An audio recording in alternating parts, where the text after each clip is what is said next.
Quem é Saint-Germain?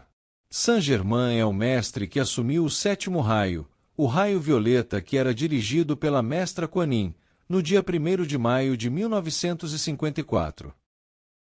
Celebrou-se em Shambhala a cerimônia festiva da transmissão da coroa, cetro, espada e manto do Chöhan retirante, Mestre Jesus, que estava com o sexto raio, o raio rubi dourado, ao novo Chöhan, Mestre Saint-Germain.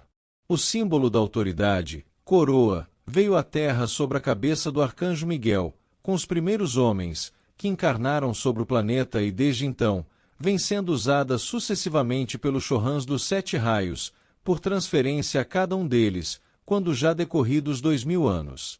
Completará-se, portanto, 14.000 anos desde que o último Chöhan do sétimo raio usou essa coroa, transferida do seu predecessor, o Chöhan do sexto raio, que por sua vez, a receberá do quinto, prosseguindo desse modo a sequência dos Chöhans e seus raios até o primeiro deles, no início do ciclo de 14.000 anos.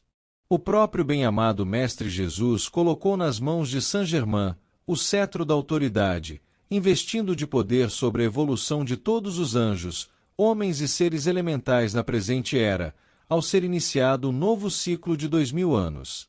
O Mahá-Chöhan entregou-lhe a espada simbólica que representa o poder do Espírito Santo.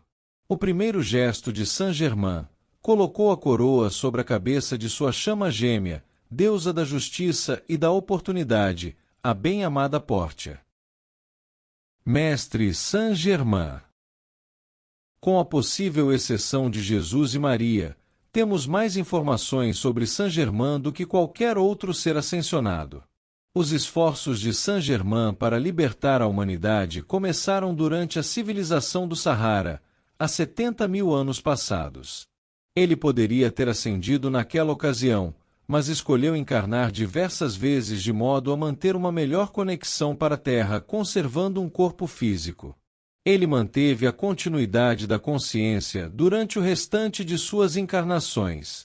Em outra encarnação, Saint-Germain foi um sacerdote no Templo da Purificação nos arredores de Cuba. Por volta do século XI a.C., Saint-Germain encarnou como profeta Samuel. O termo Tio San se refere a essa encarnação de Saint-Germain, que sempre se apresentou aos falecidos presidentes americanos Washington e Lincoln com esse cognome. Como José, junto de Maria, Saint-Germain preparou o caminho para Jesus. Ele conhecia antecipadamente a missão de Jesus e assim pôde ajudar em seu treinamento. Jesus, quando jovem, visitou a Índia com coordenadas e indicações que José lhe deixara, como parte importante do destino de Jesus. Depois disso, a missão de José estava cumprida. Ao descansar, decidiu dar assistência a todos os seres humanos e animais, para que tivessem uma passagem fácil, desde que isso lhe fosse solicitado. Como o filósofo Proclus, 450 d.C., Saint-Germain tinha uma escola em Atenas. Ele viajava muito e ensinava muitas religiões. Mais tarde, foi Merlin, o mago da corte do rei Arthur. Depois encarnou como Roger Bacon, 1211 a 1294 d.C. Bacon foi um monge e filósofo inglês que realizou várias descobertas científicas e produziu também um elixir para prolongar a vida. Depois, no século XIV, veio uma encarnação na Alemanha como Christian Rosenkreutz. Traduzido, Rosenkreutz significa Cruz das Rosas.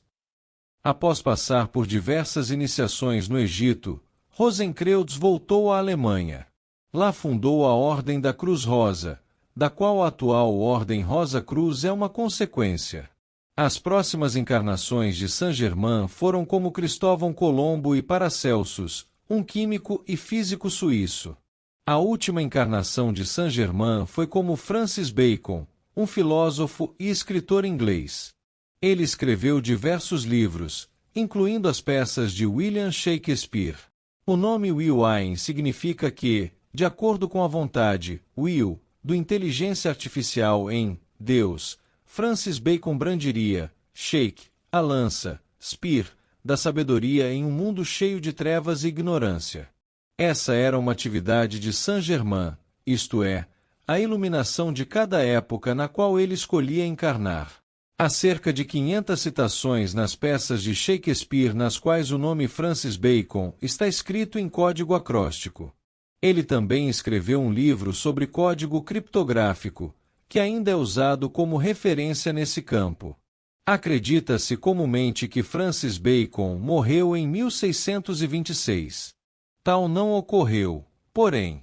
Assistindo a seu próprio funeral vestido como mulher, ele deixou que todos acreditassem nisso.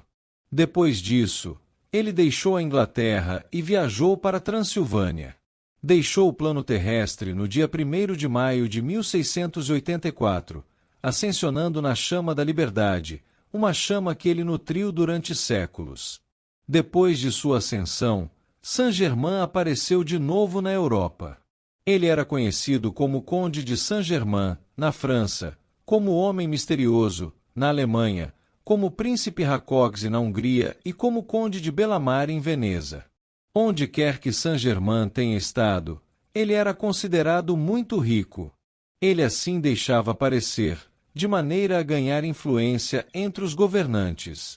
O plano geral era usar essa influência como um instrumento para produzir mudanças no sentido de fazer surgir maior harmonia e cooperação entre as nações da Europa.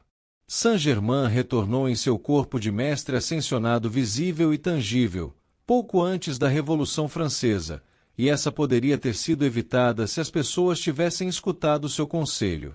Através de sua associação com a corte da França, ele tentou externalizar os Estados Unidos da Europa desde o século XVIII, durante o reinado de Luís XVI e Maria Antonieta. Foi Saint-Germain que inspirou o povo de Oberammergau a encenar a paixão a cada 10 anos, em gratidão a Deus por tê-los livrado da peste. Saint-Germain protegeu e encorajou os responsáveis pela liberdade da América. A implantação deste país deveu-se, grandemente, a seus incansáveis esforços. O rascunho da Declaração da Independência também foi um resultado direto da sua assistência. Como um visitante desconhecido, Saint-Germain fez um inflamado discurso instando o povo reunido a assinar esse documento. Após o discurso, ele não foi mais encontrado, embora as portas estivessem fechadas e vigiadas. Saint-Germain foi o guia e sustentador de Washington e Lincoln, nas suas horas mais sombrias.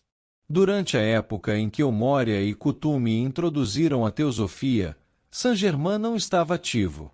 Estava se preparando para um período futuro, quando trabalharia com Mestra Nada numa dispensação especial dada pouco antes de 1930.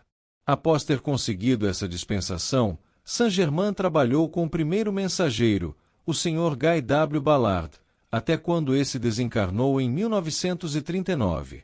Dessa vez, Saint-Germain atuou diferente. Em lugar de tentar impressionar as pessoas com sua riqueza, ele usou um método baseado na lógica e no senso comum.